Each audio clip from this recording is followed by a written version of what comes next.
बिस्मिल्लाहिर्रहमानिर्रहीम अल्हम्दुलिल्लाह वहदा वस्सलातु वस्सलाम अला मन ला नबी बअदा। मैडम चेयरपर्सन, शुक्रिया। देखिए, हमने डिबेट शुरू की है प्रेसिडेंट के स्पीच पे, और प्रेसिडेंट का हमारे आईन में एक सिंबॉलिक स्टेटस होता है। प्रेसिडेंट जो भी एजेंडा देता है और पॉइंट आउट करता है वो हुकूमत की तरफ से होता है। वो हुकूमत का एजेंडा पार्लियामान के सामने रखता है। पहली बात तो ये है कि पीटीआई दौर की जो सदर की स्पीच है उनको उठा ले, उसमें 70 पॉइंट हुआ करते थे। इस मरतबा आप अपने सदर साहब की खिताब देख लें, जो इनका एजेंडा उन्होंने पुटअप किया है उसमें फ़कत 29 पॉइंट्स है। इस पर रिप्लाई करना, डिबेट शुरू करना, यह आईनी तकाजा है और रूल के मुताबिक अपोजिशन शुरू करता है। कल जिस तरीके से हुआ, मैं इसको इग्नोर नहीं कर सकता और ये हाउस भी इसको इग्नोर नहीं कर सकता। बात कहाँ से चली और कहाँ रुकी? वो लोग जो फॉर्म 47 पे चल के आते हैं, जो करप्ट सिस्टम के बेनिफिशरी है, वो इसी तरह बिहेव करते हैं जिस तरीके से कल ख्वाजा आसिफ ने बिहेव किया है, जब इसकी कंडेम करते हैं। मैडम चेयरपर्सन, ये लाजिम है कि हम इनको एक चीज़ ज़रूर बताएं कि पार्लियामान जब इस वक्त है तो मैडम स्पीकर आपसे हम मुतालबा करते हैं। ये मुतालबा हमारा चेयर से है, स्पीकर से है। इंडिया हमारा अपोनेंट ज़रूर सही, दुश्मन सही, लेकिन उनका 17वां लोकसभा चल रहा है। इन्होंने 17वें लोकसभा में 90 मेंबरान को एक्सपेल कर दिया फ्रॉम द हाउस, सस्पेंड कर दिया।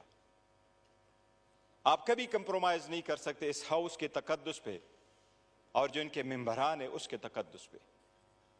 उसने कल जो कुछ चेयर को कहा, चेयर उसको माफ करे, लेकिन उसने हमारे एक मुअज़्ज़ज़ रुकन के बारे में जो अल्फाज कहे हैं, हम सिर्फ मुजम्मत नहीं करते, हम चेयर से मुतालिबा करते हैं आप उसको एक्सपेल फ्रॉम द हाउस करो part the remaining session.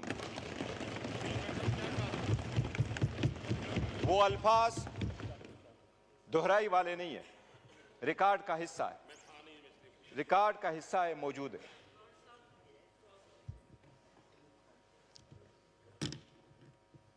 Madam chairperson, there is enough to everything. उसको फकत इतना कहा गया कि ये अल्लाह के 99 नाम है, इसके नीचे आप खड़े हैं, ये अल्लाह के 99 नाम के नीचे फकत इतना कहो कि आप जीत चुके, हम आपको मानते। आप खुद हारे, चीच हारे, खुद हारे, आप हारे, आप हारे, आप हारे। आप अपनी स्पीच में बात कीजिएगा। वफादार ना बनो, बंद करो। नहीं, प्लीज, आप प्लीज बैठ जाए, पीछे जो है आप बैठ जाए, आप भी बैठ जाए प्लीज, आप भी बैठ जाए, आप भी बैठ जाए। बैरिस्टर साहब, देखिए हाउस का एक तरीका होता है, ऑटोमेटिकली जो अल्फाज जो गैर पार्लिमानी होते हैं उन्हें एक्सपंज कर दिया जाता है और वो एक्सपंज बिल्कुल हो जाते हैं। और मैं आपको ये बताना चाह रही हूँ कि प्लीज आप भी नहीं बोले, आप भी नहीं बोले, एक दूसरे को बर्दाश्त करें। मैडम जस्ट अ सेकंड, हमने आपसे रिक्वेस्ट नहीं की कि उनके अल्फाज को स्पंज कर दे, वो स्पंज ही होंगे और आपने करने ही करने, लेकिन स्पंज के अल्फाज से वो जायल नहीं हो जाते उसका असर। जब आप एक चेयर पे बैठे हों तो आपकी प्राइवेट लाइफ भी पब्लिक लाइफ है, और आपका एक एक लफ्ज आवाम सुनते हैं और देखते हैं, उसका एक इम्पैक्ट होता है। इसलिए सोच समझ करके हर लफ्ज इस्तेमाल करना चाहिए, और अगर आपने उनमें से एक को भी एक्सपेल कर दिया तो कोई और आकर के वो ऐसे लफ्ज नहीं इस्तेमाल करेगा। पहले दिन से हम आकर के यही चेयर को कह रहे हैं कि हम आपको सपोर्ट करना चाहते हैं, हम आपको मजबूत करना चाहते हैं, पर हम सिर्फ और इस तरफ ये कह रहे हैं कि आप अपने पार्टी के असर से निकल के बाहर आए, ताकि आप बनो कि आप इस हाउस के कस्टोडियन हैं, ताकि हम आपको सपोर्ट करें। मैडम चेयरपर्सन, इनको हम क्या याद दिलाएं? उमर अयूब खान साहब के बारे में जो उन्होंने अल्फाज कहे, we are so proud of him. We are so proud of his legacy. We are so proud of his family's legacy. वो इस ईवान में 22 साल रहे, न किसी ने करप्शन का इल्जाम लगाया, न misuse and abuse of authority का लगाया, और नहीं किसी ने कोई एक इल्जाम लगाया कि इस 22 साल में उस बंदे ने एज नुमाइंदे की हैसियत से कभी एक लफ्ज ऐसा इस्तेमाल किया हो कि चेयर ने उसको एक्सपंज किया हो. And that is the reason we are proud of him. और इसी वजह से इमरान खान साहब ने उसको लीडर ऑफ द अपोजिशन बनाया है. जनाब स्पीकर, मैं जरूर कहूंगा कि हम पाकिस्तान के लिए कोशिश कर रहे हैं. जितने स्ट्रगल पाकिस्तान तहरीक इंसाफ के इन नुमाइंदगान ने की, आपको हिस्ट्री में मिसाल नहीं मिलेगी. किस तरीके से ये चल के आए हैं. क्या ये 18 महीने की हुकूमत इनको याद नहीं है? क्या हमारे औरतें जो पकड़ी जा रही थी इनको याद नहीं है? क्या वुमेन एम्पावरमेंट की बात कर रहे हो, आज उस बहनों की बात कर रहे हो जो जेलों में पड़ी हैं? क्या बुशरा बीबी का किसी भी दूर तक तो शखाना के साथ कोई ताल्लुक है जो 15 साल की आप सजा देते हैं? आप अगर किसी के साथ आप अगर किसी केस पे उसको जाके सजा देते हैं, बाकी औरतें हमारी यहां बैठी हैं. अच्छा, ये प्लीज आप अपनी स्पीच में रिप्लाई कर दीजिएगा, फिर दोबारा हाउस मैडम खराब हो जाएगा. मैडम, उसका atmosphere. Have order in your house. Always enforce your order. जी प्लीज आप अपनी स्पीच में जवाब दीजिएगा. जिसको भी दरमियान में कोई सेंटेंस आ रहा है, कोई रिमार्क्स आ रहे हैं, कुछ आ रहा है, यही होता है सर. इधर भी मैं यही कहूंगी, और खास तौर पे जो आपके मैडम चेयरपर्सन, इंडिया की मिसाल देता हूं. 1500 कवानीन में उन्होंने तब्दीली करी इस लोकसभा में. 17, हमारा 15वां 16वां चल रहा है, उनका 17 पूरा होगा, 18वां आ रहा है. 1352 दिन उन्होंने पार्लियामान चलवाया. 1352 दिन. और ये हिस्ट्री में फर्स्ट टाइम है कि इंडिया में आज भी डिप्टी स्पीकर नहीं, उन्होंने डिप्टी स्पीकर का ओहदा ही नहीं रखा. 1352 दिन उन्होंने काम किया. 222 कवानीन पास करवाए. 222 कवानीन पास करवाए. और फिर क्या किया? करोड़ों रुपए अपने साथ बचाए. क्योंकि इतना तो आपको असर होगा, दुश्मन भी सही, लेकिन वो डेमोक्रेसी से होकर के थ्रू चल के आके करते हैं. अगर आप अवाम की नुमाइंदा हो तो फिर अब आप अवाम का सोचते हैं. हमारे पास यही सोच है, हम उनको रिमाइंडर नहीं करना चाहते. But Khwaja got to realise, take it easy. आपकी दास्तान कोई ऐसी नहीं है. डॉन लीक्स वाले आप थे, सुप्रीम कोर्ट पे हमला करने वाले आप थे, पनामा में नाम आने वाले आप थे, पनामा में नाम आने वाले आप थे, पनामा में नाम आने वाले आप थे, डॉन लीक्स वाले आप थे. आप लोग प्लीज खामोश हो जाएं, फिर मैं उन्हें खामोश नहीं कर सकूंगी. स्पीच कर रहे हैं गौहर साहब, उन्हें करने दें. मैडम चेयरपर्सन, डॉन लीक्स वाले ये थे, पनामा वाला ये थे, आपके लीडर के खिलाफ जिसको अभी सदर बनाया मेमोगेट वाले ये थे, खुद वकीलों वाला यूनिफॉर्म पहन करके केस रगू करने वाला नवाज शरीफ था. और ये लोग तो अकलियत ही है, ये उसको कौन मानेगा? इनकी हुकूमत है. आज भी इनके पास अक्सरियत नहीं है, नवाज शरीफ के पास है. आप उस चेयर पे अपनी पार्टी रिप्रेजेंट करती हैं. ये वाले लोग हमारे साथ भी बैठ सकते हैं. ये ऐसा हाइब्रिड सिस्टम बनाया, ना हुकूमत ना अपोजिशन. लेकिन फिर भी एक हकीकत है, शहबाज शरीफ आज भी विदाउट मेजॉरिटी है हिस्ट्री में ऐसी हुकूमत बन रही है और बन चुकी है जिसको आवाम कभी नहीं मानती कि ये हुकूमत है, ये फेक है, जाली है. और यही रीजन है नवाज शरीफ ने उससे इस्तीफा भी ले लिया सदारत का. और यही रीजन है कि नवाज शरीफ, यही रीजन है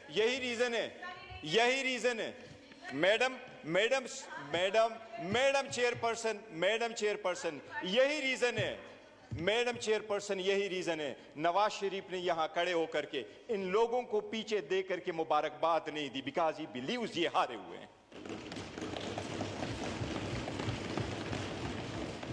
इस सब कुछ के बावजूद हम आए और हमने ये सोचा कि हमने चलना है आगे, हमने आगे बढ़ना है, इस मुल्क की खातिर बढ़ना है, आवाम के लिए बढ़ना है, जमहूरियत के लिए बढ़ना है. ये जो 3 नाम आपने इस लोगों पे लगे हुए इस असम्बली के, जमहूरियत, हाकिमियत, मसावात, इसके लिए पीटीआई आगे बढ़ रही है, वरना ये ख्वाजा आसिफ है, ये तो इकामा वाला है, कल दुबई में जाके काम करेगा। हमारे लोग क्या करेंगे?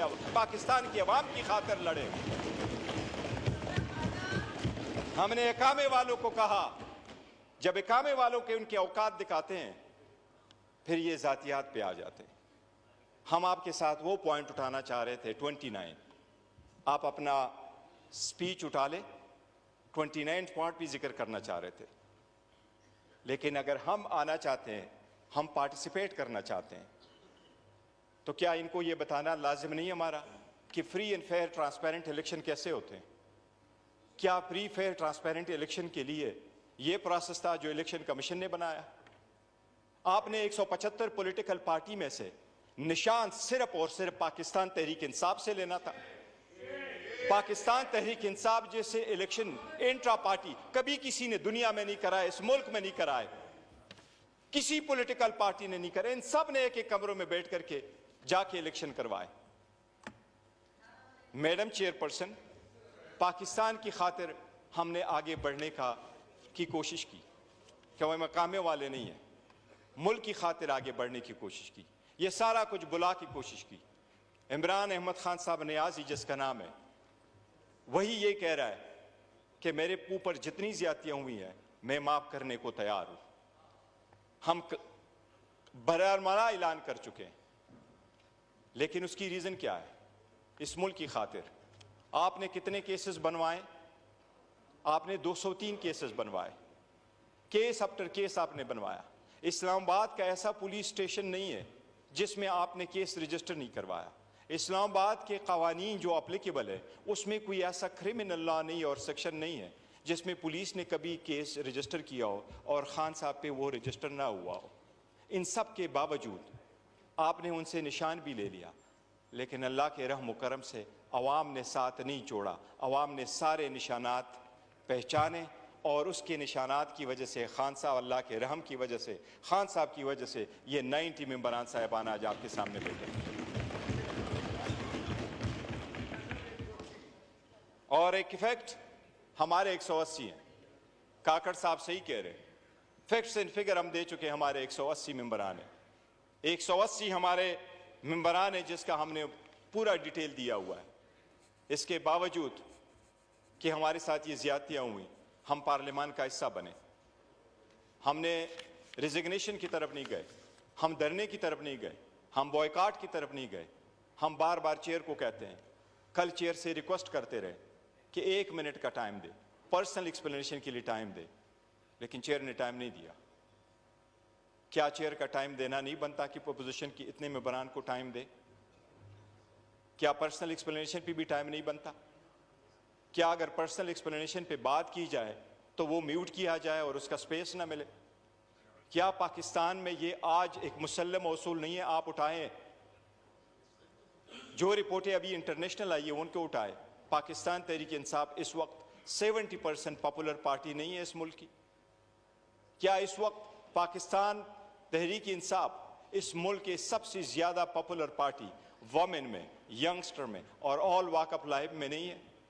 क्या जो इंडिपेंडेंट रिपोर्ट्स है उन्होंने इसको एडमिट नहीं किया? उसके लीडर को आपने जेल में रखा और फिर आप कहते हैं हम कानून की बालादस्ती चाहते हैं। आप वो लीडर को जेल में रखते हुए आप कह रहे हैं कि हम इंसाफ दिलाएंगे।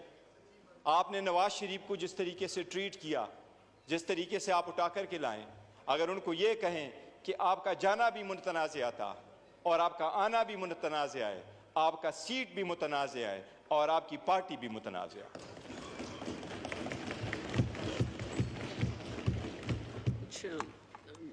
तो वाइंड अप कर लें, 15 मिनट्स पूरे हुए हैं। कितने मिनट्स हो गए? 15 मिनट्स। आप 156 पे स्टार्ट लिया था। मैं कुछ मजीद गुफ्तगू करना चाह रहा था, अगर आप ज्यादा टाइम देती है तो फिर करता हूं। मैं चाह रही थी कि थोड़ा ख्याल कर लें फिर आप कर लें, क्योंकि जो बातें हो रही हैं वो तो रोज ही होंगी ना स्पीच पे। मैं ये जिक्र जरूर करूंगा जनाबी स्पीकर, मैडम चेयरपर्सन, हम चाहते हैं पाकिस्तान हो जिसमें लिबर्टी और जस्टिस फॉर ऑल हो, जिसमें रूल ऑफ लॉ हो, जिसमें जमहूरियत हो, जिसमें आज़ाद अदलिया हो, जहाँ जजेस के घरों में कैमरे न लगे, जहां जजेस के अजीज़ों को ज़दोकोब न किया जाए। अदलिया इंडिपेंडेंट होगी, मजबूत होगी, तो हमें 45 साल इंसाफ के लिए इंतज़ार नहीं करना पड़ेगा, हमें बर वक्त इंसाफ मिलेगा। यहाँ हम बैठे हुए हैं और हम आवाम का वोट अगर लेकर के यहाँ बैठे हैं तो हमने ज़ाती मुफादात से बालातर होकर करना है। इसलिए हम रेडी हैं कि कौम और अवाम की खातिर और मुल्क की खातिर हम आगे बढ़ना चाहते हैं, और हमने जो आवाज़ उठाई है वो इस मुल्क की जमहूरियत को मजबूत करने के लिए किया है। अदरवाइज़ जो सख्तियाँ हमारे साथ होनी थी वो हो चुकी हैं, और पाकिस्तान की अवाम अच्छी तरह जान चुकी है कि असल जमहूरी लोग कौन है। Thank you madam.